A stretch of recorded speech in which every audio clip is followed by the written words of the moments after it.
Tá bom. Bom, acho que a gente inicia, então, formalmente esse nosso terceiro café com GEAS. Reforço aí todos os agradecimentos à persistência de todo mundo que ficou aqui nos aguardando.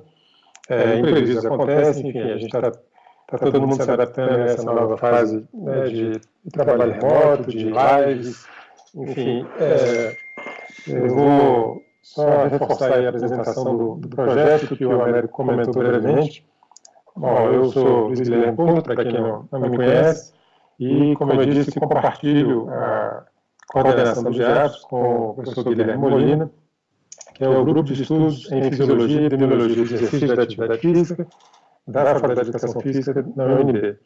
Então, esse projeto, chamado Café com GEAPS, é uma proposta de diálogo sobre ciência, atividade física e saúde, e é uma iniciativa que surgiu da motivação de a gente oferecer uma atividade sistemática nesse período de suspensão das atividades presenciais e que tem como principal objetivo contribuir para o melhor enfrentamento da pandemia do coronavírus, atendendo à resolução do CEP da UNB 15 de 2020, que incentivou e até solicitou que fossem criadas ações de extensão para o melhor enfrentamento desse período tão difícil que a gente está vivendo.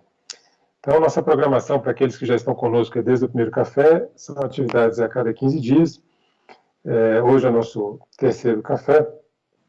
E é um projeto que conta com o apoio da Sociedade Brasileira de Atividade Física e Saúde.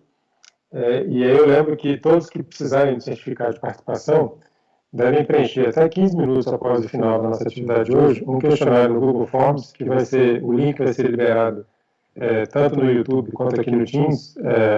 Então, logo a gente inicia um pouco a atividade, vai ser disponibilizado no chat. E lá tem alguns campos obrigatórios, não esqueçam de fornecer o nome de vocês, que é a base para a gente emitir os certificados. Bom, e hoje a gente tem a enorme satisfação de receber o Dr. Vitor Massudo. Tenho brincado aqui, Dr. Vitor, que o nosso café com GEAS, hoje a gente está tomando um café tipo exportação. Está mais alta qualidade. Dr. Vitor é um amigo de longa data e que tem tido a honra de contar com a colaboração dele no GEAS em diferentes projetos. O currículo dele é extenso, então eu gastaria aqui muito tempo apresentando o Dr. Vitor. Acho que é melhor o tempo ele falando.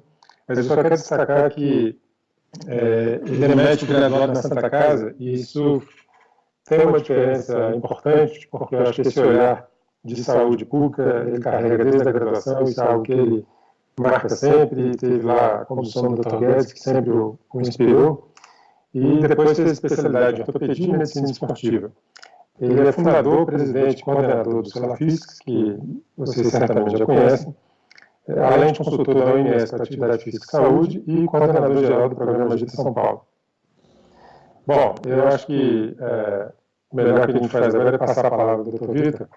Bom, os slides já estão sendo compartilhados, então foi bom que o tempo da minha fala coincidiu com o tempo de compartilhamento dos slides.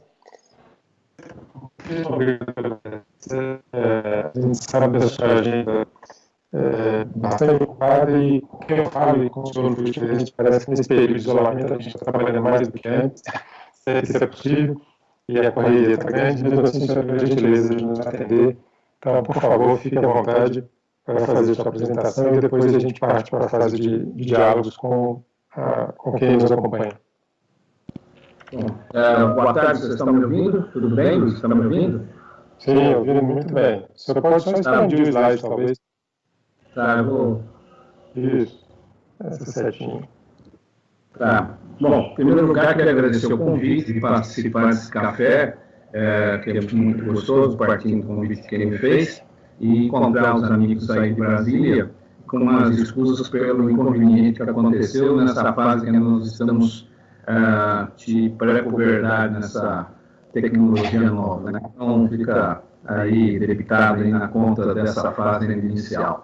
Nós estávamos no mês de abril aí celebrando o mês verde, o mês da atividade física, com o tema todo passo conta, e de repente nós fomos trabalhados aí pela epidemia do coronavírus, que pegou todas as Américas. Eu tinha até mostrado aqui no dia 20 de maio, ao meio-dia, já tinha matado 322 mil pessoas, no mundo. Hoje nós estamos com 370 mil pessoas mortas, né?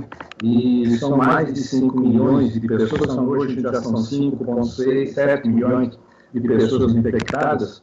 E isso tudo chamou a atenção de diversos colegas, inclusive o Leandro Rezende, um ex-estagiário do Célula Física, acabou publicando na Revista de Saúde Pública um artigo muito interessante, em que ele avaliou 51 mil participantes, e que ele fez uma coisa muito legal. Ele tentou verificar no Brasil qual seria a população que estaria em risco maior de ter o coronavírus, no caso, um agravamento do coronavírus, caso adquirisse ou contraísse o coronavírus. E ele colocou como fatores de risco a idade acima de 65 anos, problemas cardiovasculares, diabetes, hipertensão, doença respiratória crônica, câncer, derrame, enfermidade crônica renal, asma grave, fumante e obesidade. E interessante que os valores que encontramos são impressionantes. Isso daí seria uma população que variaria de 53 a 86 milhões de brasileiros estariam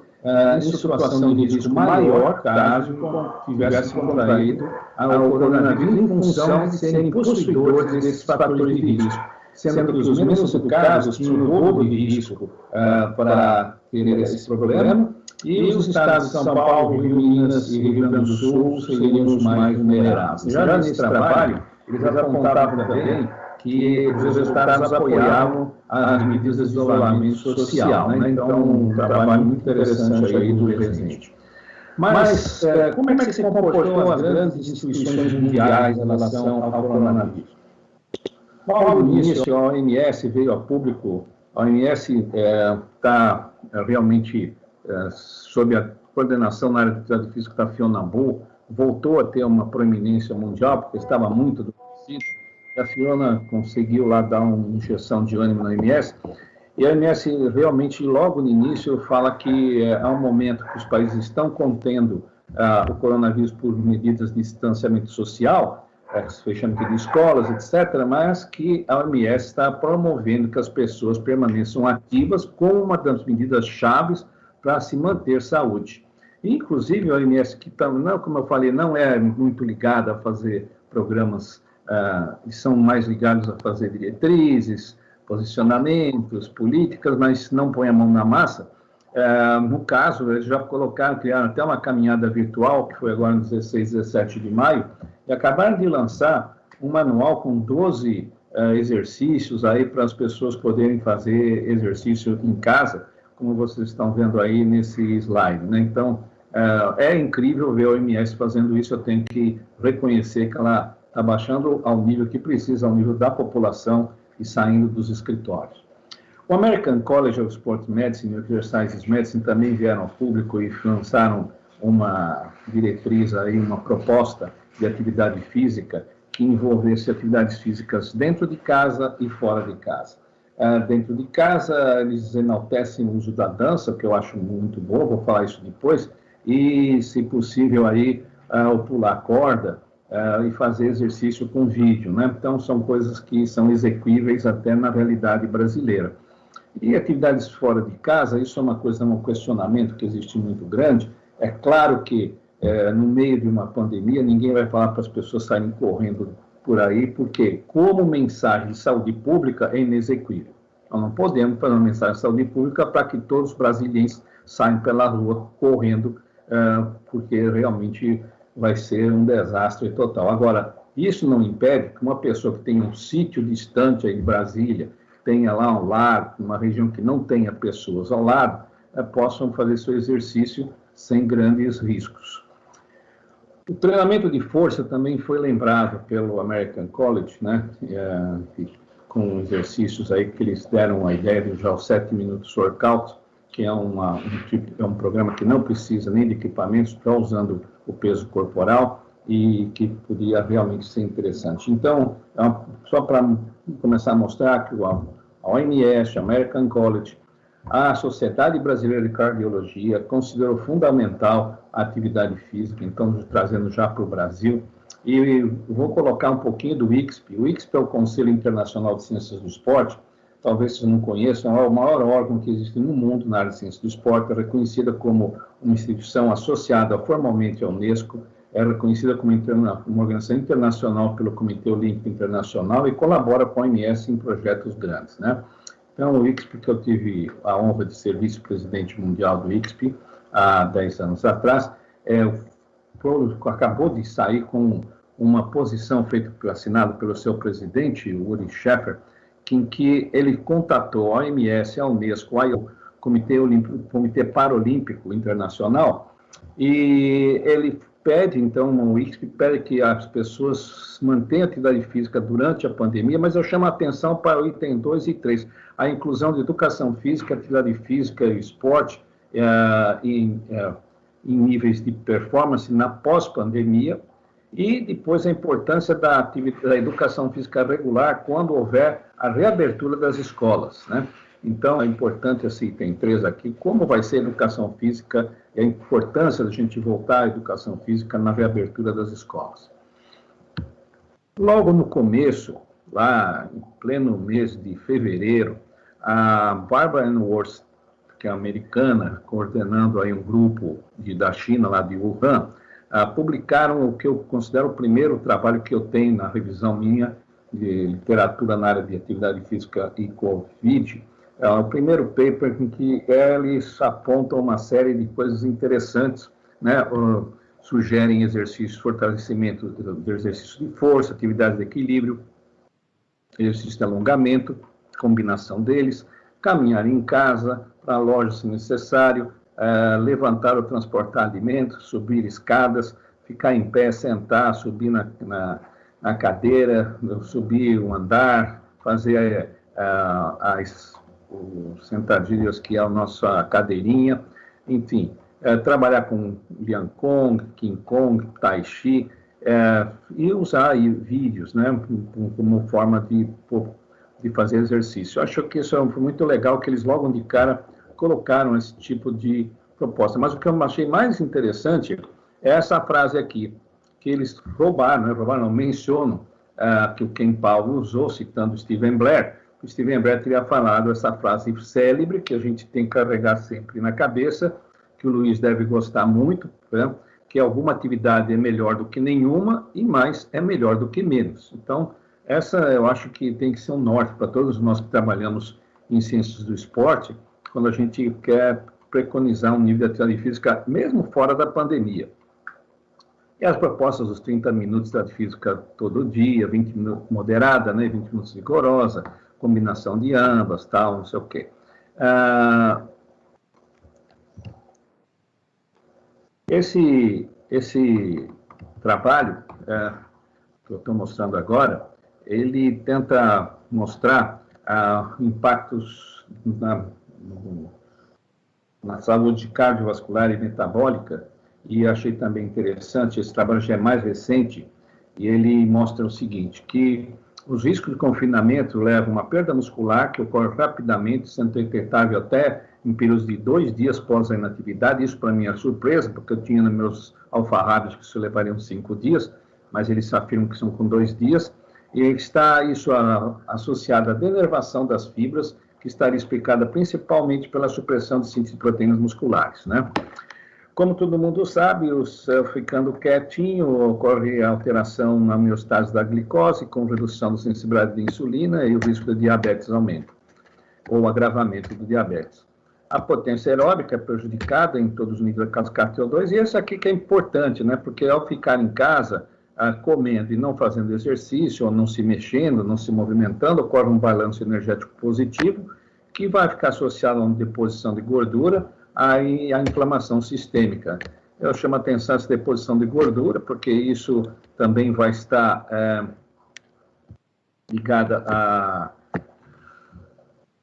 ao aumento da PCR, que vai fazer com que essa gordura seja depositada aí nas arteríolas, aumentando o risco de hipertensão e de acidente vascular cerebral, derrame, enfim, todas as consequências desse metabolismo alterado. Bom, para contrapor aos malefícios, vem os benefícios. Quais são os benefícios principais da atividade física durante a pandemia? A atividade física reduz a gravidade do Covid, por causa que os músculos ativados produzem substâncias que melhoram a imunidade e diminuem a inflamação. Quero aqui fazer um pedido de desculpas, viu, Luiz? Que eu sei que os slides tem alguns que estão em inglês, outros estão em espanhol, por causa das minhas andanças aí de convites que eu tenho feito. Vou fazer amanhã, então, inclusive, uma para o governo da Colômbia, no Ministério do Esporte. Então, vocês me querem desculpar, mas eu vou traduzindo aqui, na medida do possível, o texto, né? Aqui os músculos, obrigado, são os músculos ativados produzem substâncias que melhoram a imunidade e diminuem a inflamação. Atividade, e essa eu acho muito importante, que a atividade física reduz o risco de comorbidades e as trata, né? Isso é importantíssimo, porque isso vai reduzir a gravidade e o risco de morte pelo Covid. Então, essa aqui eu acho que é muito importante, porque nós temos que enfatizar, já que o trabalho lá do Leandro mostra que são milhões e milhões de brasileiros que estão com risco aumentado de morte pelo Covid por causa da presença das comorbidades. Então, eu acho que essa item 2 aí é muito importante. O terceiro também não é menos importante, né? Porque a saúde mental, a atividade física reduz o estresse mental, a ansiedade, o risco de depressão. Isso é importante, nós vamos falar mais um pouquinho depois. E a atividade física reduz o risco de desequilíbrio do cortisol, que é aquele hormônio terrível que aumenta a depressão imunológica e a inflamação. Estou indo muito rápido, gente. Quer que eu vá mais devagar? Como é que está? Não, acho que fique à vontade, Vitor. Seguir o seu ritmo e depois a gente abre para conversa. Mas o áudio e a imagem estão ótimos. Tá.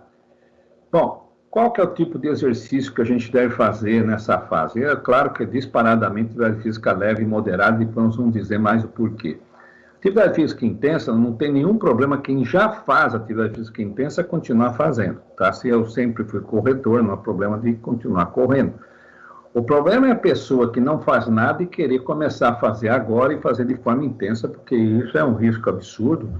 O Barry Frank acabou de publicar um artigo que, infelizmente, eu não tenho como compartilhar com vocês hoje, mas que é agora 2020, em que faz uma revisão maravilhosa do risco de morte com atividade física intensa, e ele mesmo sugere o uso da atividade leve ou moderada como forma mais apropriada em termos de mensagem de saúde pública, né? Mas vamos lá falar do camarada que faz atividade física intensa. Para isso, eu vou usar os dados do Dave Niemann, que publicou o ano passado. Acho que ele já estava prevendo aí a nossa pandemia, e ele publicou um artigo que eu com certeza sugiro àqueles que não tiveram ainda a oportunidade de ler, que o façam, porque é maravilhoso o artigo do Dave Niemann. Ele já esteve no Simpósio Internacional de Ciências do Esporte e Selafísicas, e é uma das maiores autoridades em imunologia da atividade física.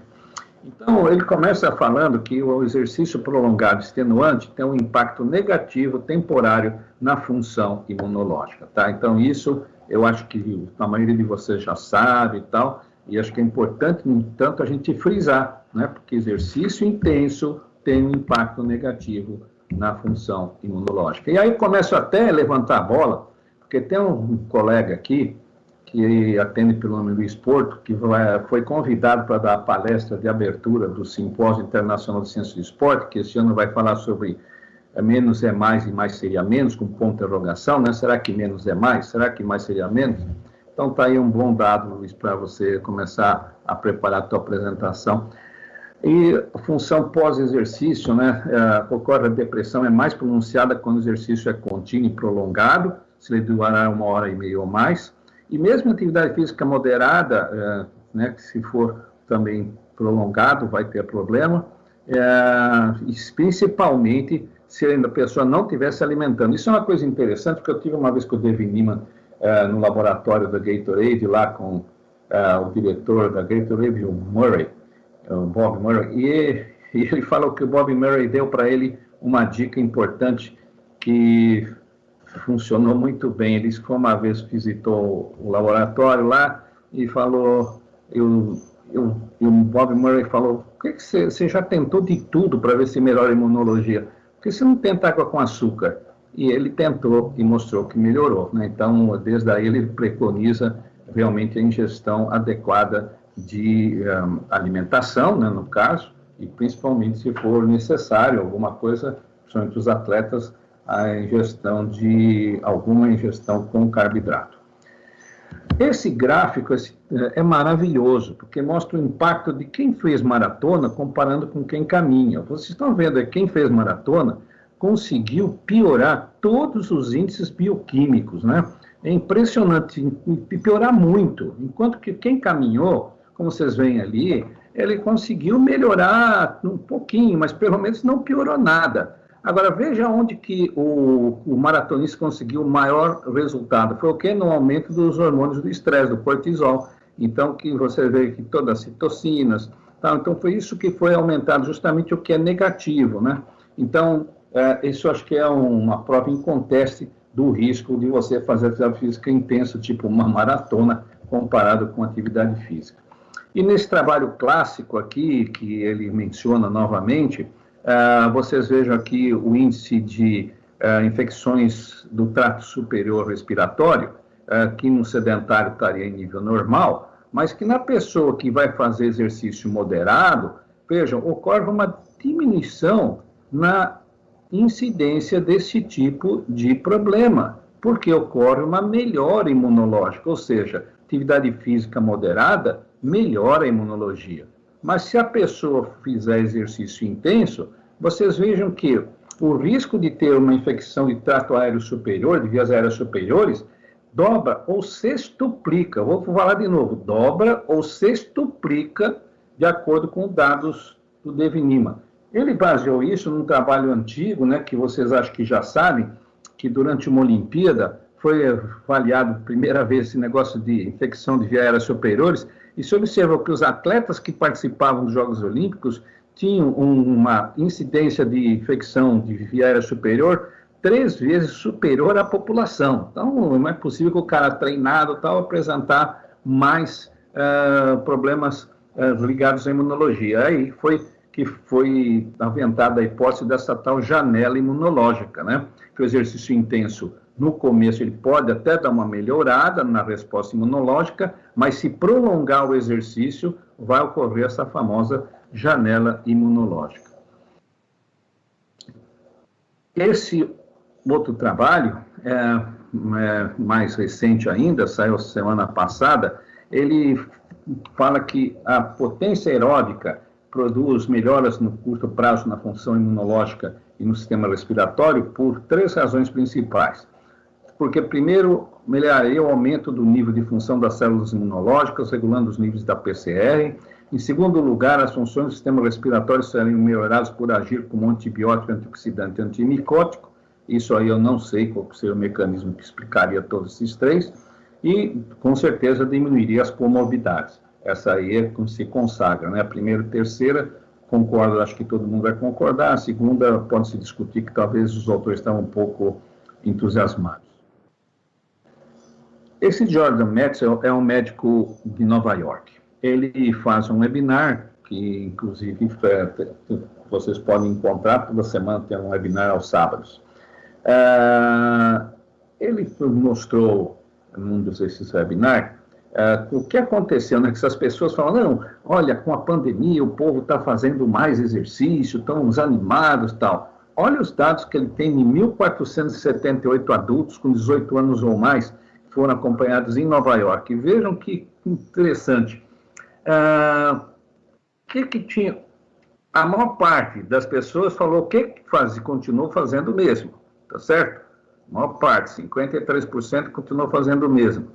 Quem fazia mais? 17%. E quem diminuiu? 27%. Isso não bate com o que a gente, entusiasmados que somos pela atividade física, ficamos muito animados, talvez porque aparece mais na TV o tema atividade física durante a pandemia. Esses dados são maravilhosos, porque mostram desde janeiro como é que era o padrão de atividade física nessas cidades, Londres, Dublin, Nova York, Paris, Milão, São Francisco e Madrid, e vocês vejam que em todas essas 7 cidades ocorre o quê? Uma diminuição progressiva no nível de atividade física das populações dessas cidades. Então, ao contrário do que a nossa impressão empírica indicaria, nós pioramos ainda mais o nível de sedentarismo que a gente já tem na pandemia. Para começar a concluir essa parte inicial, eu sei que vocês sabem que saíram 4 trabalhos muito interessantes mostrando que a cloroquina e a hidroxicloroquina não funcionavam, e foram ditos, não, é porque eles trabalhavam com pacientes graves, é por isso que não funcionou, por isso a gente está preconizando dar cloroquina e hidroxicloroquina em pacientes que estão ainda no início do quadro clínico, porque lá vai funcionar. Esse trabalho eu faço questão de falar, e você vai desculpar que pode ser que toquem alguma sensibilidade, mas foi publicado agora no dia 22, na semana passada, no Lancet, tá certo? Uma revista de altíssimo nível. Os outros também foram publicados na revista de alto nível, né? New England, etc., mas parece que não conseguiram convencer as pessoas. Esse trabalho, ele avaliou 96 mil pacientes, né? Dos quais 14 mil foram colocados num grupo controle. Perdão, os 14 mil foram colocados em 4 grupos. Um deles recebeu cloroquina, o outro cloroquina com macrolide, que é um antibiótico, o outro hidroxicloroquina, e o outro hidroxicloroquina com macrolide. E 81 mil pacientes ficaram no grupo controle. Nesse período de acompanhamento, 10.698 pessoas morreram no hospital. Vamos aos resultados. Veja se cloroquina e hidroxicloroquina funciona quanto à mortalidade. O grupo controle apresentou mortalidade de 9,3%. O grupo cloroquina, 18%. Hidroxicloroquina, 18%. Hidroxicloroquina com macrolide, 23%. Cloroquina, 16%. Cloroquina com macrolide, 22%. Então, vocês vejam que realmente os resultados mostram que houve um aumento no risco de mortalidade hospitalar, né, com o uso desses antibióticos, com o uso da cloroquina ou com a hidroxicloroquina. E mais, eles analisaram também a presença de arritmias ventriculares, 0,3 no grupo controle, na hidroxicloroquina 6,1, é um absurdo, né, quanto maior, hidroxicloroquina 8,1, cloroquina 4,3, cloroquina mais macrolide 6,5. Então, se também o risco de você apresentar uma arritmia ventricular no hospital, com certeza foi aumentado com o uso tanto da hidroxicloroquina como da cloroquina, né? Então, eles concluem que o trabalho mostra que foi associado a hidroxicloroquina e a cloroquina com um decréscimo da sobrevivência hospitalar e um aumento na frequência de arritmias ventriculares. Espero que tenha dado para vocês copiarem a referência aí, porque é a melhor referência que a gente tem no momento nesse debate, na verdade, que virou um embate ideológico, né? Enquanto devia ser um debate científico. Vamos para a segunda parte, né? Que é, para falar do todo passo conto. Pegando um pouco daquilo que o David Niemann mostrou, que a atividade física intensa, que faz janela imunológica, tal, e outros trabalhos, tal, a gente quer passar a falar um pouquinho pela atividade física leve, que também teve outros nomes, como Non-Exercise Active Thermogenesis, atividade física espontânea, atividade minimamente intensa.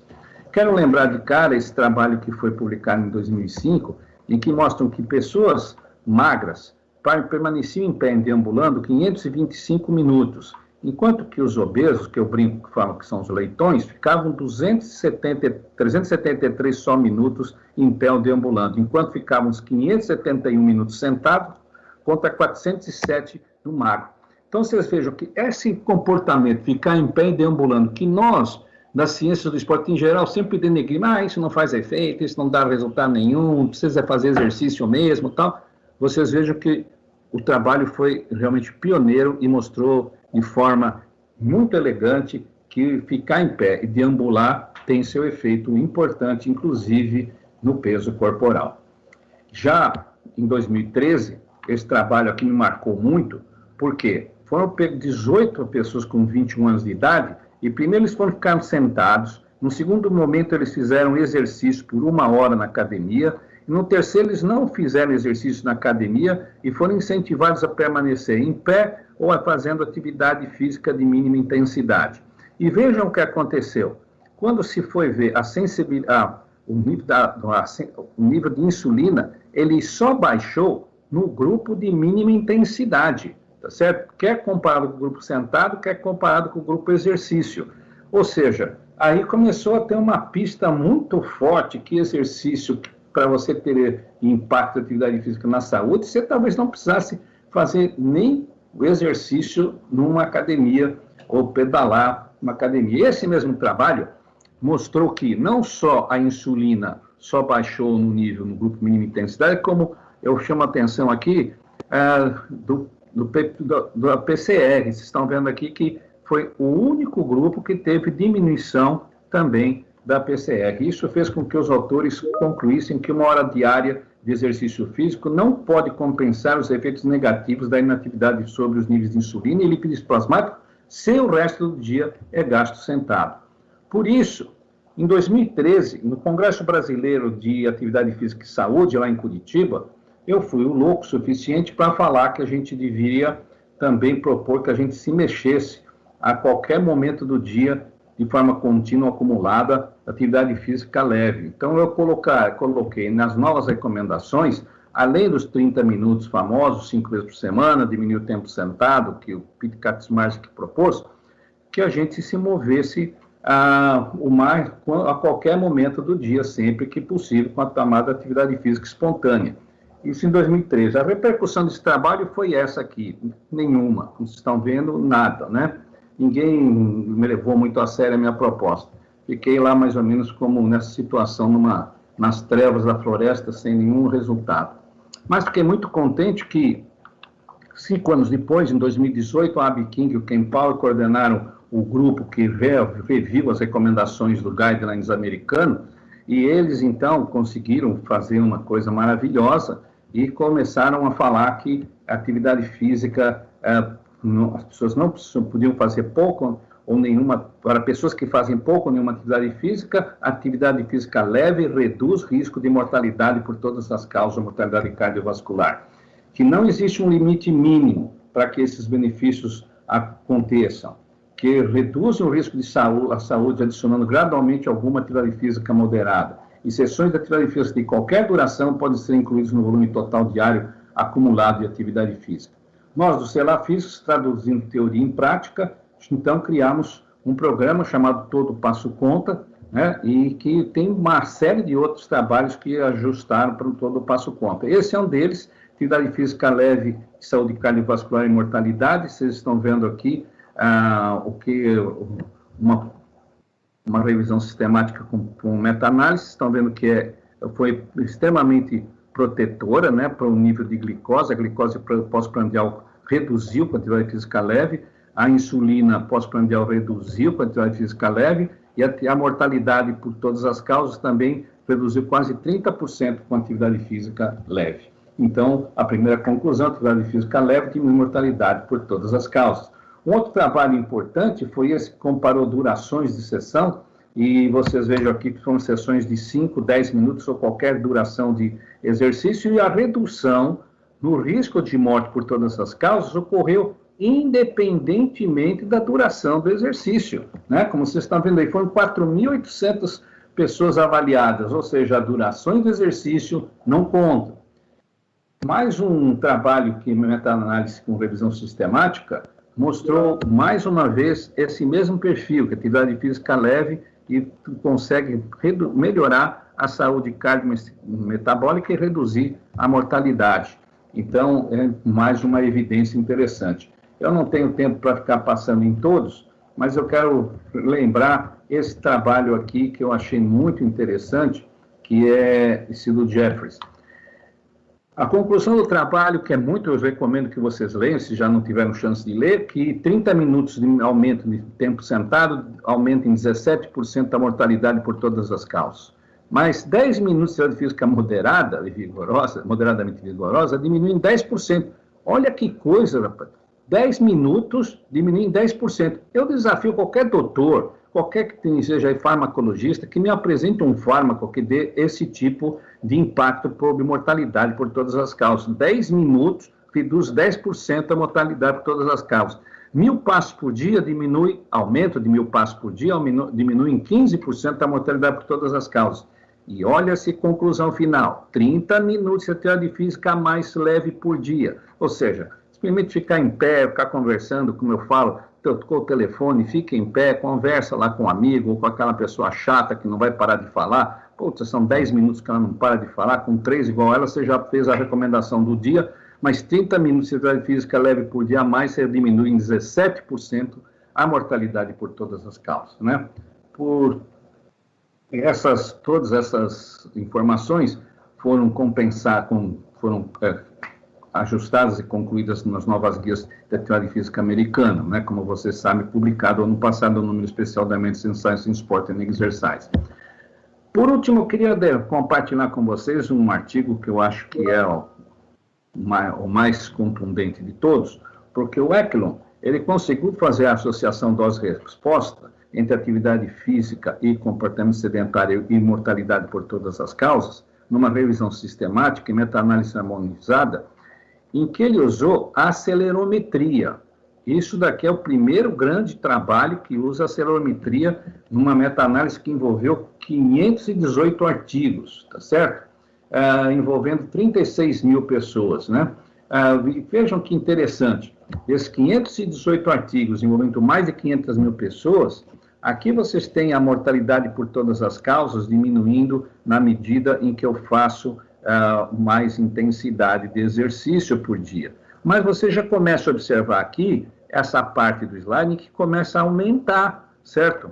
Vejam que, é claro, aqui é tempo sedentário, então, claro, quanto mais tempo sedentário é quase linear o risco de morrer, mas vejam que interessante esse lado do slide aqui, atividade física leve e morte por todas as causas. Vejam que quanto mais eu fiz atividade física leve, eu consegui reduzir o risco de morte por todas as causas, do mesmo jeito que com a atividade física total. Você vê que as curvas são muito semelhantes, tá certo? Então, mostrando a importância da atividade física leve, que, inclusive, foi levada na conclusão do trabalho, em que ele fala, como vocês estão vendo aí na versão em inglês, eu passei aqui para o português, toda intensidade de atividade física, incluindo intensidade leve, está associada a uma substancial redução do risco de morte em uma forma de dose-respostas, né? Eu acho que essa informação é muito importante e, com isso, a gente volta aqui a dizer que o Celafisc, sempre traduzindo teoria em prática, lançou aí o todo passo conta para combater o sedentarismo, para dar um passo à frente, para alcançar o mínimo dos 30. Eu acho que essa mensagem foi o Luiz que ajustou para nós, porque ninguém está falando que é só para fazer todo um passo vai contar, mas todo passo conta para alcançar os 30 minutos diários de atividade física, tá certo? Muito bem. Então, ficamos aí com todo passo conta, o meio litro, ajustando aí a nossa imagem. E para terminar, porque me esquecendo, essa moça acho que vocês conhecem, é a fera, Ainin Lee, Harvard, professora maravilhosa e tal. Olha o que ela falou agora em 24 de julho do ano passado, num artigo que ela publicou no JAMA. Caminhar mais, mesmo em número modesto, está associado com menor mortalidade. E ainda acrescentou, todo passo conta, não somente aqueles feitos durante o exercício. Qual seria a moral de toda essa história? A moral de toda essa história seria mais ou menos como a lebre e a tartaruga, né? Eu acho que é a mensagem que eu deixo aí para vocês refletirem e a gente começar nosso debate, a nossa conversa. Se houver tempo aí, desculpe que eu acho que me estendi demais, Luiz, tá bom? Tá excelente, doutor Vitor. Não se estendeu em hipótese alguma, foi muito bom. Eu desde já convido todos aí a enviarem suas perguntas no chat. Eu acho que só não foi melhor, doutor Vitor, do que se a gente tivesse, de fato, tomando um café todo mundo junto. Seria a única forma de melhorar, mas é o que a gente está fazendo em busca disso, né, ao reencontro presencial. Quero agradecer a presença de todos, a manutenção de todos. Eu estive olhando, doutor Vitor, fora o YouTube, que tem gente acompanhando no YouTube, mas aqui que eu pude acompanhar, a gente tem uma média de 100 pessoas na sala, com um intervalo de confiança de 97 a 102. Então, a persistência está ali, ó. Então, um público qualificado e que está se mantendo. Acho que a apresentação dispensa qualquer comentário, foi extremamente esclarecedora para esse momento que a gente vive e para pensar nas perspectivas futuras, né? Passando as vistas ali, eu vi o professor Ciro de Curitiba, o professor Eduardo aqui da DPF de Brasília, o professor Luiz Carlos do Celafisc. Então, apesar de só ter citado aí Brasília, né, por nossa origem, mas a gente tem tido nos cafés participação de pessoas aí de vários estados. No segundo, que a gente começou a monitorar pelo questionário a origem, a gente teve participação de 5 estados. Então, esse é o nosso objetivo, levar a mensagem para a sociedade. Então, enfim, eu vou começar a acompanhar as perguntas aqui. Sempre lembrando que esse evento tem a parceria, né, da Sociedade Brasileira de Atividade Física e Saúde. Eu convido todos a se associarem à sociedade. A gente lançou agora uma campanha recente, inclusive com uma anuidade diferenciada para qualquer aluno que participe de programa social nas suas instituições. Basta mandar um documento comprovando. A anuidade será de apenas R$10. Então, a gente quer todo mundo junto da sociedade. Então, consultem lá o site da sociedade, a gente vai colocar no chat daqui a pouco, e também no Instagram da sociedade, que é o SBAFS_, também a gente coloca já aqui no chat. Então, Vitor, para eu poder ler ali as perguntas e começar a selecionar, eu vou iniciar com uma que faz um gancho com o que o senhor terminou a sua fala, a atividade física leve, mas eu queria que o senhor fizesse um comentário sobre a importância da atividade física leve nesse momento de isolamento social. Como é que ela pode ser estimulada em campanhas, porque talvez seja a forma mais factível de se fazer dentro de casa, né?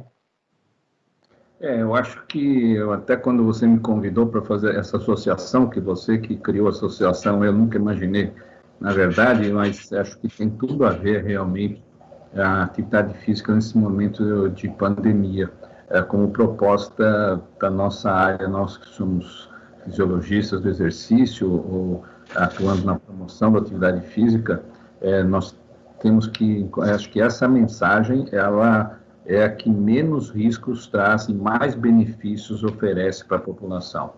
Eu acho que tem muitas atividades físicas leves que podia dizer, né, que simplesmente vai caminhar com o seu cachorro, etc. Mas no Covid, eu acho que uma das coisas legais que seria, por exemplo, a pessoa dançar, né? Então, coloca uma música, não vai colocar um rock, porque daí talvez jovem podia colocar isso. Na população em geral, atividade física leve, uma bossa nova, tal, para falar alguma coisa da nossa idade, aí estou vendo nossa amiga também assistindo. A gente, então, com uma música mais, num ritmo mais adequado, tal, eu acho que, eu falo muito do dançar, gente, porque o dançar, para mim, é a mensagem de maior inclusão social. Dançar une duas coisas importantes, que é o movimento e o prazer.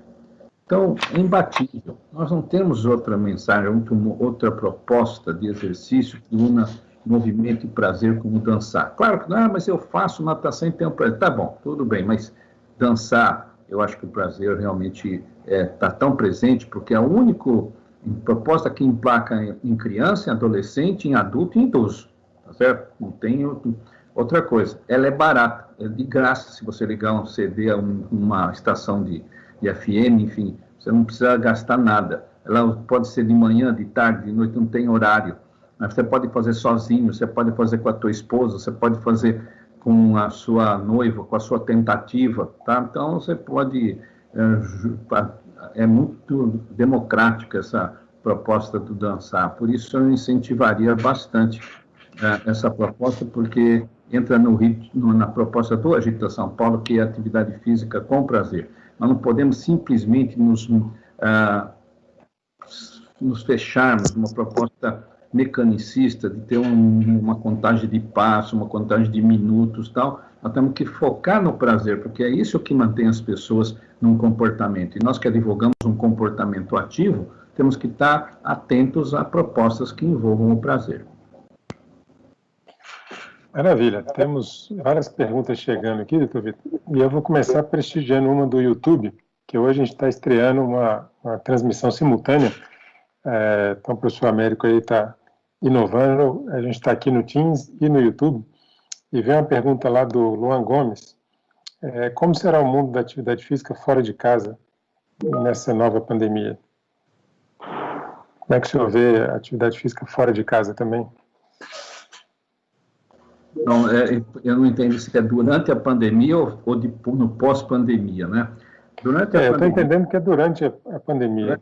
Durante a pandemia, eu deixo bem claro, como proposta de saúde pública, eu não posso dizer que a população possa sair às ruas para poder correr, para poder pedalar, tá certo? Porque isso daí não vai funcionar. Vocês imaginem todos os brasileiros na rua, correndo, quer dizer, a chance de contágio é imensa. Então, vocês veem como é interessante a nossa área. Porque, em termos de proposta de saúde pública, não funciona. Agora, proposta individual, se eu tivesse que prescrever com um paciente que vai para uma praia isolada, que vai para um sítio, ele pode perfeitamente fazer sua atividade física no ar livre, sem nenhum risco, tá certo? Sem nenhum risco de contagiar ninguém, nem de ser contagiado. Então, eu vejo uma distinção na proposta de saúde pública e na proposta personalizada que a gente possa ter como orientador de atividade física. Muito bom. Pessoal, vou seguir aqui nas perguntas. Só aproveitar para divulgar que hoje à noite, às 20 horas, tem uma segunda live aí do Celafiscs com os professores João Pedro da Silva Júnior, e o Maurício dos Santos, abordando atividade física e doenças crônicas. Então, temos mais ciência aí logo mais à noite com essa equipe maravilhosa da família Celafiscs. Uma outra pergunta que surge aqui, doutor Vitor: qual o prognóstico que o senhor faz para a ciência da atividade física pós-pandemia? É uma pergunta do Eduardo Schneider, que é aqui, professor de Educação Física da Polícia Federal aqui em Brasília. Bom, eu acho que as pessoas, às vezes, estão muito otimistas com o pós-pandemia, achando que nós vamos fazer ajustes de comportamento, que isso vai impactar positivamente a sociedade. Eu, talvez, por causa, em função, talvez, principalmente da minha idade, já passei por diversos riscos globais, não vi nenhuma mudança de comportamento, como, por exemplo, o 11 de setembro, tá certo? O povo não mudou nada, certo? A não ser ficar na fila do aeroporto, sentando paciência lá, o resto não mudamos nada por causa daquela tragédia, né? Então, na hora parecia que ia acabar o mundo, que não sei o que. Eu acho que, infelizmente, nós temos, o ser humano tem um comportamento resistente à mudança, e isso é crônico, é mais do que confirmado, as mudanças são muito difíceis. Mas eu acredito que nós, profissionais, temos que aproveitar uma coisa, Luiz, que é o espaço extraordinário que foi dado pelas mídias para a atividade física durante a pandemia. E eu não sei ainda como nós podemos aproveitar esse momento em que nunca na história a mídia deu tanta atenção para a importância da atividade física, para a gente conseguir capitalizar e levar como um legado dessa pandemia para a nossa área. Eu acho que nós precisamos urgentemente ter uma proposta de uso dessa atenção dada para o nosso setor, porque a gente sempre reclamou que a mídia não dava bola para a atividade física. Agora é impressionante, não tem um dia, um programa de TV, um jornal que não põe física como centro lá na telinha, né? Então, eu acho que é uma coisa importante. Uma outra coisa que eu acho que vai acontecer é que nós tenhamos mais recursos financeiros para pesquisa nessa área. Eu acho que vai ser mais fácil a gente emplacar projetos PQ, enfim, nos órgãos de fomento, na FAPESP, na FAPERJ, enfim, porque foi dado o alerta. Então, com essa cobertura de mídia, mostrando atividade física para a saúde, eu acho que, isso eu já estou sendo aí um pouquinho otimista, né? Estou sendo um pouco poliana, mas eu acredito que sim, e eu acho que ele deve sobrar um pouco mais de recursos. Não penso que é muito, não, porque, principalmente no Brasil, haja visto que aí a linguagem pública e privada, ela é dirigida no mundo capitalista pelo dinheiro, então, pela economia. Se nós não conseguirmos sensibilizar-nos pelo impacto financeiro do sedentarismo, não adianta a gente falar do benefício por VO2, porque eles não sabem o que é V, não sabem o que é O, não sabem o que é 2, então não adianta nós fazer esse tipo de trabalho. Nós temos que mostrar, eu acho que é um impacto financeiro. Toda vez que falo com um político, eu tento levar o impacto financeiro do sedentarismo. Nós talvez pudéssemos mostrar, agora seria interessante ver se os grupos que trabalham com economia estaria aí alguém fazendo o cálculo de quanto que economicamente nós estaríamos perdendo com o sedentarismo, levando a maior quantidade de óbitos em função das comorbidades, e você quantificar quanto custou em dinheiro essa pandemia por causa do sedentarismo. Isso sim, acho que seria uma grande coisa a ser feita, e fica aí a sugestão para os colegas, enfim, fico na esperança que tenha algum grupo buscando, uma vez que nós não temos expertise nessa área de cálculo de economia da atividade física. Muito bom. Eu só queria lembrar que a gente tem um teto aí de 17 horas, então a gente tem muita pergunta aqui pela frente. Vou introduzir aqui o tema da musculação, uma pergunta do Jair, que é sempre um tema que suscita interesse.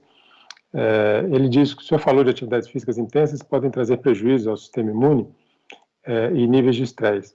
E ele pergunta, a musculação, que é uma atividade curta, porém de grande intensidade, tem indícios de que ela também gere tais benefícios?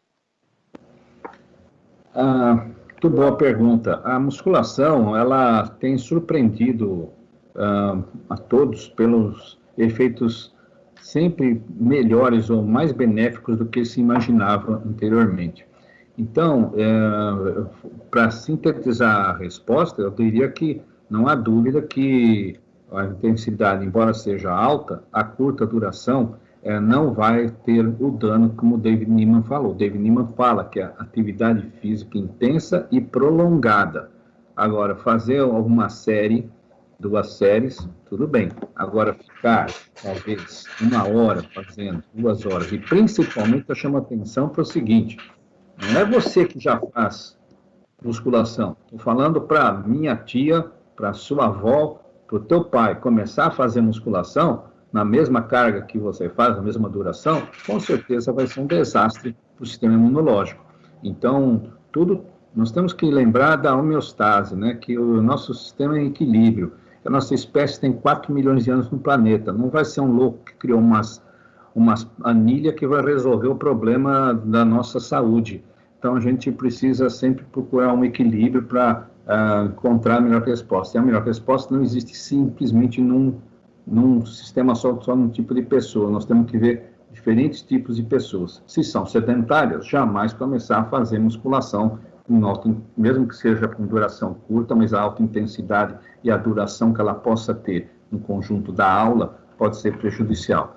Para você que sempre faz, não vejo risco nenhum. Muito bem, queria só, você estava falando, eu estava me lembrando, acho que tem um posicionamento da American College, que o Barry Franklin é um dos autores, e que se remete a um trabalho do Miltman, que mostra que a atividade vigorosa, para quem nunca fez, chegava a elevar o risco a 100 vezes, o risco associado à atividade física, comparado com aquele que está treinado e que tinha um risco de 2 vezes mais.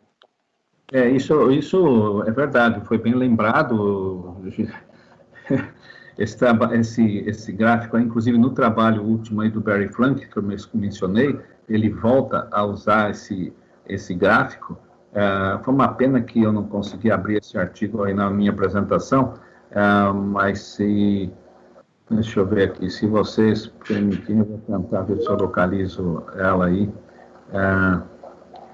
Vamos ver se eu consigo ver uma coisinha só.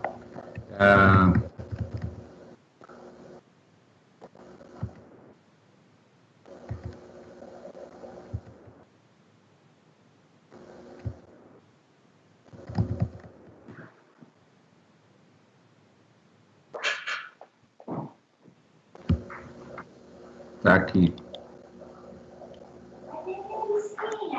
Esse eu compartilho. Dá para ver? Então, como o Luiz estava falando, vocês estão vendo aqui que o risco de uma pessoa ter um infarto do miocárdio... Acho que não está, não compartilhou ainda não, doutor Vitor. Não está? Puxa. Caramba. Deixa eu ver aqui.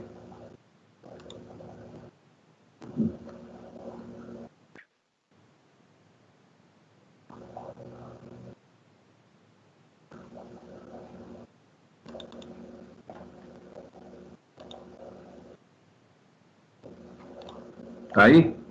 Isso, agora veio. O Luiz mencionou muito bem esse artigo, né, que estão vendo aqui 100 vezes de aumento de risco de infarto agudo do miocárdio se um sedentário se puser a fazer atividade física vigorosa. Então, a atividade física vigorosa, gente, não é uma coisa inócua, tá certo? Nós não deve ser feita com uma proposta de saúde pública, né? Tem que ser feito com muita... Não esquecer que a recomendação, inclusive, de atividade física vigorosa é de só 25 minutos 3 vezes por semana, tá? Então, essa é a recomendação da atividade física vigorosa em todos os guias que tem no mundo. 25 minutos, 75 minutos por semana. Muito bom. Então, Vitor, aqui tem uma pergunta do Gabriel Cartacho, que é aluno de iniciação científica aqui do grupo, orientado pelo Molina. E eu vou lhe passar essa pergunta, porque se eu não fizer, ele vai fazer para mim, eu não vou saber responder, então eu jogo o pepino para o senhor. Mas se você não souber responder, eu também não vou, não. Então você pode. Vamos ver se alguém está participando e consegue dar a resposta. Mas, enfim, a pergunta dele é muito perspicaz e diz o seguinte: qual é a forma mais eficaz de estimular a atividade física leve, visto que muitas vezes a atividade física leve é vista como uma atividade mais monótona e que traz menos benefícios? Como os profissionais de educação física podem participar desse trabalho de estimulação e de quebra do estigma da atividade física leve? Não, eu acho que é o mesmo trabalho que nós tivemos para fazer o pessoal fazer atividade física vigorosa, gente, porque antigamente ninguém fazia nada, e quando nós começamos a fazer, a primeira recomendação era para fazer atividade física intensa, foi um choque, mas o que aconteceu? Os mesmos profissionais de educação física, os profissionais da área da atividade física, conseguiram, com calma, ir convencendo, através de curso, palestra, slide, boca a boca, enfim, levar uma mensagem que exercício fazia bem para a população, exercício intenso, vocês se lembram disso. Depois de um tempo, vieram uns loucos aqui no Brasil falar que a atividade física moderada funcionava. Pô, foi um rolo também, a gente conseguir fazer, que o Agita São Paulo trouxe essa mensagem. Você imagina, foi um desastre. Os cardiologistas queriam me matar, porque falaram, mas como? Moderado não vai precisar fazer teste, aí você me acaba com a minha clínica. Então, teve que fazer um tempo até que a atividade física moderada fosse agregada à narrativa da população. E agora nós vamos ter uma nova narrativa, que a atividade física leve.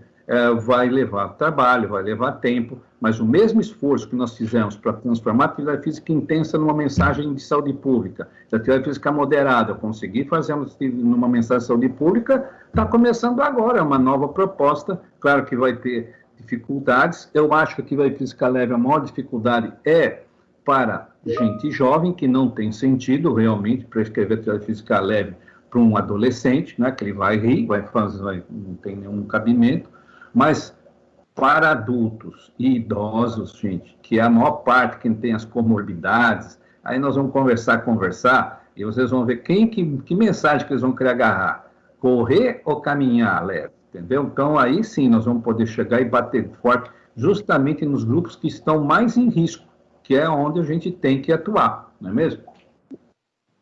Opa, ainda bem que eu fiz a pergunta do Gabriel para o senhor, viu? Acho que a resposta foi brilhante. Eu sei que o senhor não tem bola de cristal, mas tem muita gente pedindo perspectivas de futuro aí para o senhor, né? E aí eu vou colocar uma aqui do Vander, que acho que foi um dos que estava aqui desde cedo. Primeiro ele parabeniza o senhor, né, por toda a apresentação, e diz que, como o senhor nas palavras dele, um cara de visão brilhante, ele pergunta, o senhor comentou que a atividade física está ligada diretamente à redução de risco de mortalidade. Se o senhor acredita que os profissionais de educação física serão mais valorizados depois da pandemia? Bom, acho que a visão brilhante que ele fala é que nos meus 71 anos eu não estou usando óculos, é por isso que ele está com uma visão brilhante. Mas, agora, com relação à pergunta, eu acho que, sem dúvida, o profissional de educação física, que eu falei, é um dos grandes legados, gente. O Celafísica teve um grande legado. Nós estamos transformando o Celafísica inteiro, adaptando ele por causa desse coronavírus. Tanto que o próximo simpósio que nós vamos fazer, em que o Luiz vai dar palestra de abertura, será online. Depois de 42 edições tradicionais, nós estamos transformando o próximo simpósio numa edição online. Para isso, nós estamos tendo que rever todos os aspectos. Só para vocês terem uma ideia, reuniões de 3 horas 2 vezes por semana com o pessoal de marketing, pessoal de comunicação, pessoal de plataformas, etc., para poder acertar um super evento que nós temos sempre o maior carinho de organizar, para não deixar cair a bola quando a gente agora vai passar para formatação online.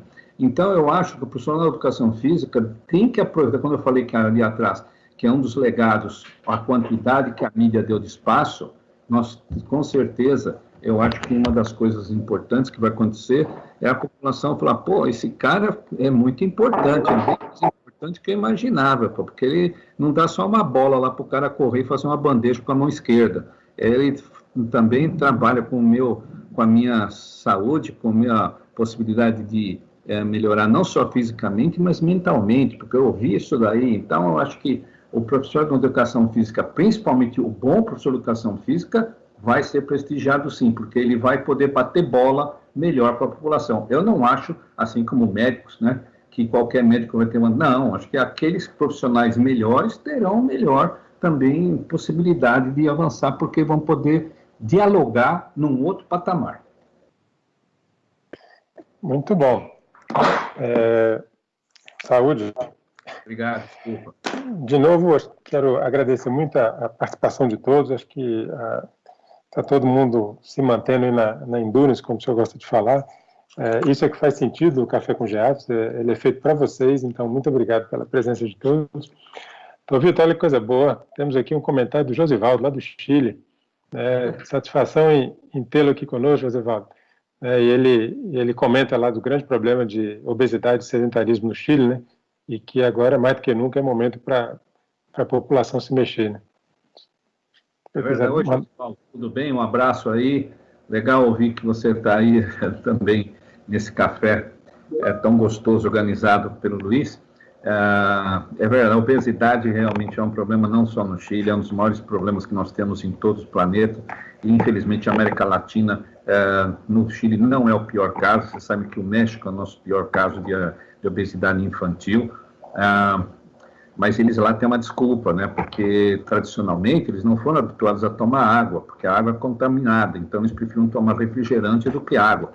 É por isso que lá a Coca-Cola é o que mais vende no mundo, é lá. Então é um risco, até vai ser difícil trabalhar, é muito difícil trabalhar com essa cultura, com essa situação criada na história da saúde pública do México. Mas no Chile, estamos aí com um time, né, do Celafísica, tem você, tem o Gerson, tem a Sandra, esposa, já tem 4 aí, sei lá, acho que vocês vão conseguir botar para quebrar e fazer o Chile sair, que eu acho que pior que o nível de obesidade no Chile é o nível de sedentarismo. Eu acho que é impressionante, Luiz. O Chile é um dos países que apresenta melhor nível educacional, indo contra todas as estatísticas do mundo, é o país que tem o maior índice de sedentarismo nas Américas, né? Então, aliás, no mundo. Está próximo de 90%. É uma coisa absurda para um país educado como é o Chile. Por isso está o desafio aí para o Josivaldo e os amigos enfrentarem. Valeu, Josivaldo. Um abraço. Muito bom. Vitor, tem uma pergunta aqui do Molina, mas eu vou chamar ele para falar ao vivo, né, já que ele é parceiro aqui do café. Molina, se você estiver me ouvindo, habilita seu microfone e faz a pergunta aí, doutor Vitor. Então, boa tarde a todos. Boa tarde, doutor Vitor. Tudo bem, Molina? Prazer ouvi-lo. O prazer é todo meu. Primeiro, eu queria agradecer pela essa brilhante apresentação, é sempre muito bom, né? Eu sou um agitador, como o senhor costuma encaminhar com os seus seguidores, vamos usar o termo de internet, aproveitar que nós estamos inovando na live, né? E eu acho que essa pandemia, ela nos traz muita reflexão, no sentido de mudança de comportamento. E como o senhor colocou, nós estamos vivendo um momento muito oportuno do ponto de vista da mídia, né, de mostrar e dar o destaque de quão importante é um estilo de vida ativo para a população mundial. Então, nesse sentido, doutor Vitor, eu gostaria de fazer uma pergunta para o senhor, da seguinte forma: pensando em educação, e no pós-pandemia, com o retorno das aulas agora, as aulas nas escolas, como o senhor enxerga o papel da educação física escolar nesse contexto? O senhor acha que A educação física escolar ganha protagonismo na promoção da saúde, pensando para o futuro? Molina, eu acho que você está tocando num ponto muito importante e que a gente precisa ainda construir uma resposta mais adequada. No entanto, eu vejo o seguinte, que se a educação física voltar e simplesmente soltar uma bola numa quadra, não vai mudar nada, certo? Agora, usar essa pandemia como forma de enaltecer a educação física está um prato cheio. Por quê? Porque nós temos aí a evidência que a atividade física ela vai combater as comorbidades. Claro que com esse nome não vamos chegar a nenhuma criança do mundo, mas se a gente explicar para as crianças que se ela for gordinha, se ela tiver diabetes, se ela tiver hipertensão, ela vai ter mais risco de morrer numa pandemia, como todos nós pensamos, é bem provável que ela vá ter uma posição mais favorável à realização de atividade física independente da educação física. Porque eu acho que a educação física não é simplesmente a mensagem durante a aula, mas é a mensagem para a vida. Então, durante a aula, mas eu acho que é a mensagem para a vida, quando os professores puderem fazer essa mensagem, discutir essa mensagem antes de a proposta de estimulação neuromotora das crianças, conseguir fazer a estimulação mental dessas crianças, educá-las com uma mensagem muito apropriada, mostrando os riscos das comorbidades, por exemplo, que nós estamos lembrando agora, deve ter outras, né, mas eu estou lembrando esse como um fator importante, porque às vezes a gente subestima a capacidade da criança. A criança tem uma capacidade intelectual muito melhor, muito maior do que a gente tem ideia, e talvez a gente usar esse momento é importante. E também usar as crianças como guerrilheiras da saúde, porque falar para ela fazer esse discurso com seus pais, com seus avós, e tentar voltar no dia seguinte com uma cartinha assinada, meu pai viu isso aqui, minha mãe ouviu isso aqui, meu pai xingou porque ele é assim, mas tem que começar a mexer na realidade. E eu acho que nós temos que ter uma dimensão diferente da educação física. Inclusive, aproveitando que São Paulo, o Brasil inteiro está com nossos alunos tendo aulas online, então, por que a gente não volta para a sala de aula e a gente marca uma live dos alunos às 5 da tarde ou às 8 da noite para o pai participar e poder entrar no jogo? Eu acho que está um momento bem propício para esse tipo de proposta. Obrigado, Molina. Obrigado, doutor Vitor. O café está excelente. O açúcar adequado. Muito bom. Acho que tanto a pergunta quanto a resposta foram muito instigadoras. Espero que tenha muita gente ligada à licenciatura nos ouvindo, né, para incorporar essas ideias na escola. Né? Bom, a gente está chegando perto do final, ainda talvez tenhamos tempo para uma ou duas perguntas, mas só lembrar, então, para todos que hoje à noite, às 20 horas, tem uma live do Celafiscs com o Júnior e o professor Maurício falando sobre atividade física e doenças crônicas. A gente não consegue esgotar, a gente quer sempre sugar bem da fonte, viu, doutor Vitor? E aí eu aproveito para fazer a divulgação que a gente vai ter mais do doutor Vitor, dia 12 de junho, numa live da Sociedade Brasileira de Atividade Física e Saúde. Então, acompanha lá no Instagram. Então, antes de namorar, no Dia dos Namorados, venha se informar mais um pouco aqui com o doutor Vitor, e depois vai convencer o parceiro, a parceira, né, para ser mais ativo. Lembrar, podem continuar mandando a enquete sobre nosso próximo café, que será com o professor Paulo Guerra, presidente da Sociedade Brasileira de Atividade Física e Saúde, podendo abordar a atividade física no âmbito da escola, como Molina bem pontuou agora, ou no âmbito do SUS. Então, a maior parte das manifestações vieram favoráveis ao SUS. Teve gente pedindo 2 cafés, um sobre o SUS, o outro sobre a escola, então a gente vai tentar atender todo mundo. Doutor Vitor, tem uma... Deixa eu recuperar aqui uma pergunta da Lúcia, que é colega nossa no grupo. É uma pergunta mais aí puxando para a fisiologia e resgatar dos seus tempos mais da fisiologia. Ela pergunta se a suplementação com glutamina não poderia ajudar a restabelecer o sistema imunológico nas atividades intensas. O uso da glutamina teve um pico de popularidade há 20 anos, em que se encontrou trabalhos que mostraram que o uso da glutamina realmente melhoraria a imunidade. Só que, por exemplo, no caso das vias aéreas superiores, a infecção vias aéreas superiores, que é a mais frequente problema ligado à diminuição de imunologia em função de atividade física intensa, a glutamina tem que ser administrada logo após o período do resfriado, assim dizendo, tá? Então, não adianta tomar durante, que não vai resolver nada, certo? O que se aprendeu na literatura é que essa glutamina teria melhor cobertura imunológica se administrada logo ao término do quadro clínico do resfriado. E aí teria, então, uma resposta positiva na imunologia. Obrigado pela pergunta. Muito bom. Você vê que a gente tem nossa turma de apoio aqui, que eu aproveito para agradecer. A gente tem muita gente trabalhando. Edgar, Daniel, Giovana, Kevin, me desculpem se eu esqueci alguns, né? Fora o Américo, que fica ali fazendo todo o suporte, mas enfim, o Edgar já fez um levantamento aqui da estatística, e por enquanto a atividade física no SUS está ganhando aqui um pouquinho, 15 votos contra 12 no contexto escolar e 3 que votaram nos dois. Então, dá tempo aí de votar. Bom, então, Vitor, acho que talvez como pergunta final aqui pelo nosso tempo, eu acho que eu queria que o senhor explorasse um pouquinho mais essa questão, mais do ponto de vista filosófico, sobre como é que a gente pode aproveitar esse momento da atividade física que está sendo tão valorizada na mídia e levar isso para o... O senhor já comentou brevemente, mas talvez explorar um pouco mais, levar isso para o pós-pandemia. Eu tendo a talvez ser um pouco cético, como o senhor disse, que a gente parece que às vezes não aprende com a experiência, né? Valoriza enquanto está precisando, mas depois volta a se esquecer, mas quero crer que eu esteja errado. E é curioso como é que não só a atividade física, mas a arte tem sido tão valorizada e que usualmente era absolutamente desvalorizada até então. Então a arte tem servido para alegrar nossos corações nesse tempo de isolamento.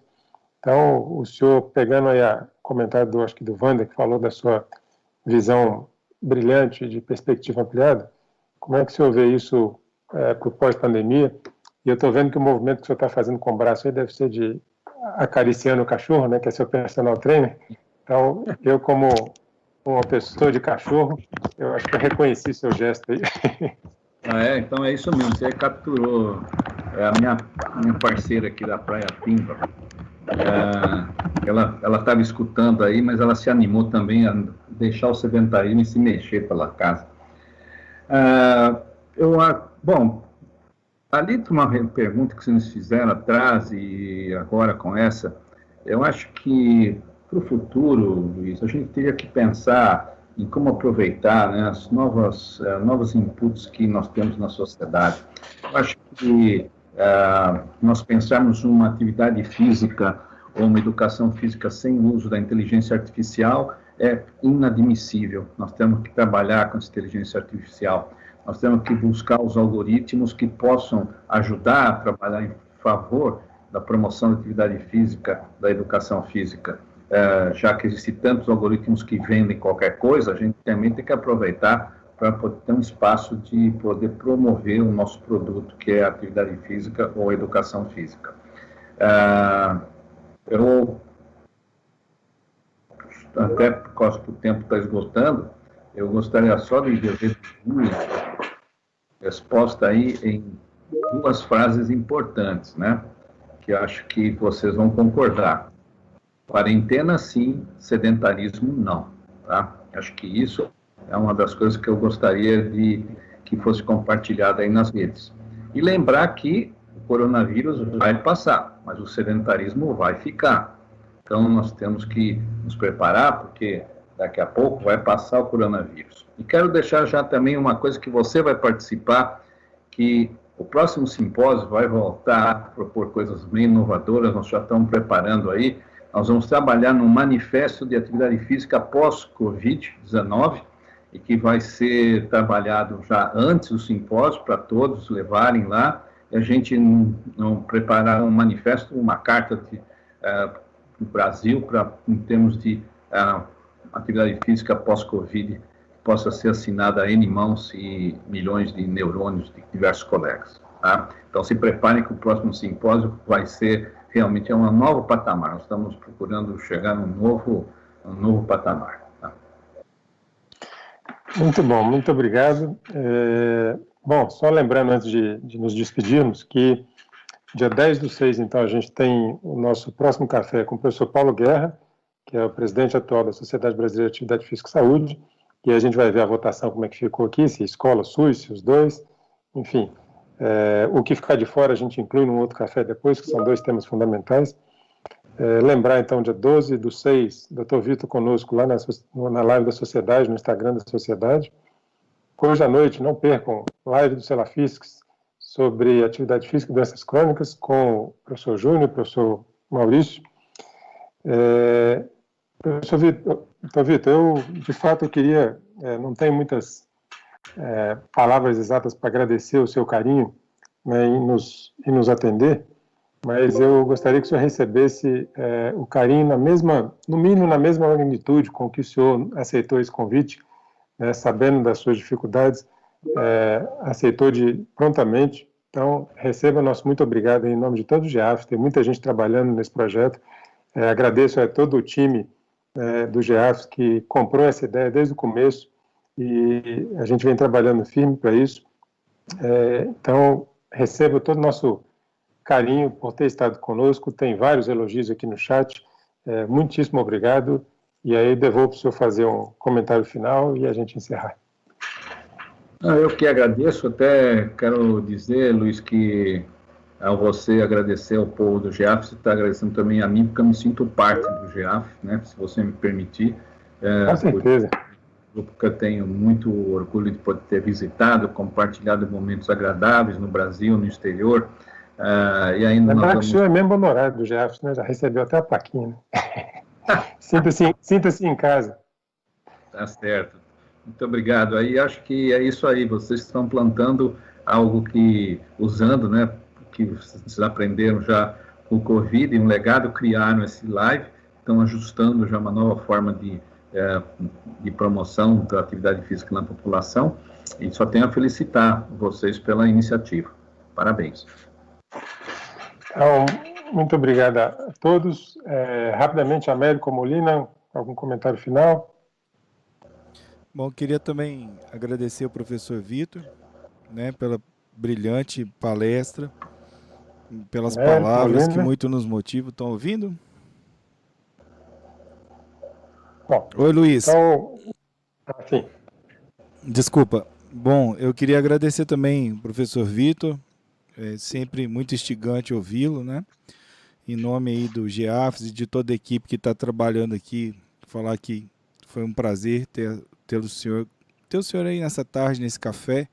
Nós escolhemos a sua palestra para tentar fazer uma transmissão pelo YouTube aqui, para tentar atingir mais universidades, mais pessoas, e a gente espera tão logo aí poder contar com a sua presença novamente e transmitindo para um número maior de pessoas. Nós tivemos uma média de acesso aqui, professor, de mais ou menos, chegou até quase 90 dentro da sala e mais 20, 30 pelo YouTube. E a gente fica muito feliz aí de estar atingindo tantas pessoas nesse momento aí de pandemia, né? Fico imaginando que se fosse no auditório da Faculdade de Educação Física da UNB, não comportaria tantas pessoas ao mesmo tempo lá no espaço que nós temos. Então, há muita gratidão ao senhor aí pelo tempo, pela disponibilidade. E avisar o pessoal que nós vamos divulgar daqui a pouco o link para quem ainda não conseguiu, para os estudantes que precisam de certificado de participação no evento, ok? Muito obrigado. Oi, Luiz. Pode falar, Molina. Oi, Luiz. Bom, eu queria novamente agradecer ao Dr. Vitor. É sempre muito bom te escutar. A nossa tarde foi maravilhosa. As horas passaram, o tempo passou, que a gente nem sentiu. E agradecer a sua disponibilidade, viu, Dr. Vitor, da sua agenda, por estar nos prestigiando, né, nesse momento tão importante que a gente está passando, no enfrentamento à Covid, com foco na atividade física e saúde. Luiz, eu queria também te parabenizar pela condução, foi excelente, e convidar todos os que estão assistindo, né, ficarem atentos às suas agendas para próximo café, tá bom? Muito obrigado, doutor Vitor. Até a próxima. Falou, Mondino. Obrigado a você. Valeu. Vamos para frente. Bom, gente, só lembrando então, dia 10/6 a gente tem o professor Paulo Guerra, e já o próximo café, que a data aqui me foge, será com o professor Marco Túlio, grande amigo do Dr. Vitor, que vai abordar também aspectos de sono, imunidade e atividade física ligados à Covid. Então, temos um calendário recheado pela frente. Obrigado a todos que estão conosco. Não esqueçam de preencher o questionário para os certificados. Um abraço carinhoso a todos. Dr. Vitor, muitíssimo obrigado e até breve. Valeu, obrigado a vocês. Um abraço.